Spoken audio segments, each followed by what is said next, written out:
Donc Samuel Eto'o et le ministre de l'Éducation physique et sportive, Monsieur Mouel Ekombi, sont des complots. Oui, ceux-ci profitent de l'occasion pour nous malarcer les organes. Il y a de cela 2 mois environ, la toile a été éblouie avec l'histoire de Monsieur Samuel Eto'o et Monsieur le ministre. Nous croyons au départ qu'ils ont un problème entre eux. Au fil du temps, nous comprenons que non, c'était le schéma sur nous. C'était le schéma sur nous. Pendant qu'ils font semblant d'avoir des problèmes, nous sommes devant en train de crier. Oh les hiboux, oh moustachus, oh les églisiens. Ils sont derrière, ils nous observent, ils rient seulement. Ils rient seulement. Les gens là aiment qu'on se mélange les têtes. Oui, ils se réjouissent de ça. Sinon, comment comprendre que lors de la Coupe du Cameroun, il y a de cela 2 jours, c'était avant-hier je pense. On voit Samuel Eto'o dans une vidéo avec le ministre marcher au stade comme des personnes très sereines. Marcher au stade, on dirait des frères, c'est pas possible. Donc, vous mélangez nos organes. Nous mettons le cœur.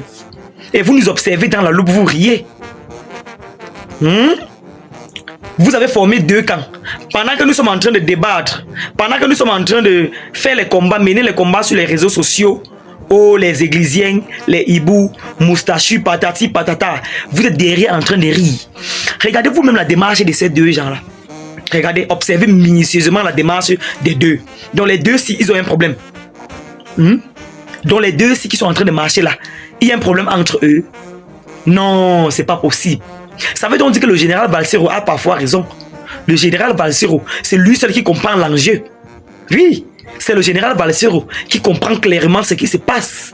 Parce que parfois, quand j'écoute ce grand frère du général Valsero, je dis, ah, il raconte des balivernes. Mais au fil du temps, je lui donne raison.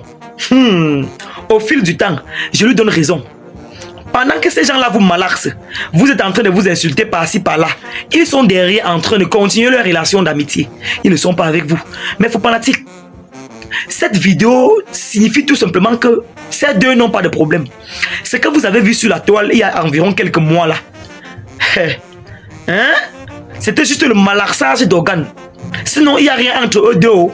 Donc, si vous mettez le cœur, vous commencez à parler de moustachus, vous commencez à parler des glisiens, vous parlez des hiboux, machin, truc là. Sachez que vous êtes dans le pétrin. Oui. Sachez que vous vous enfoncez le doigt dans vos propres yeux. C'est de ça qu'il s'agit. Regardez vous-même la démarche de 2 personnes qui ont un problème. Regardez la démarche de 2 personnes qui ont fait poum poum poum poum poum sur la toile. Ils ont crié sur la toile. On a cru que peut-être c'était la guerre, alors qu'ils mélangeaient nos organes. Regardez vous-même la démarche, c'est pas possible. Désormais, quand vous faites ça, non, sachez que nous sommes au courant. Nous n'allons plus tomber dans ce genre de piège. Oui, dès le départ, moi-même, j'ai dit ça. Dès le départ, j'avais comme impression que c'est une manière de nous distraire. Oui, en réalité, ces 2 s'entendent très bien. Très bien. Quel problème peut diviser le ministre de l'Éducation physique et sportive et le président de la FECAFOOT? Vous aussi. Mais les gars, il faut avouer que nous étions vraiment naïfs. Nous étions naïfs. Regardez vous-même les démarches. Regardez leur façon de marcher au stade de manière très sereine. On dirait des frères. Regardez vous-même. Donc ces 2-là avaient des problèmes. En tout cas, nous avons compris. Nous sommes désormais lucides. Vous savez, quand le serpent vous mord, désormais quand vous voyez la chenille, vous fuyez. Voilà.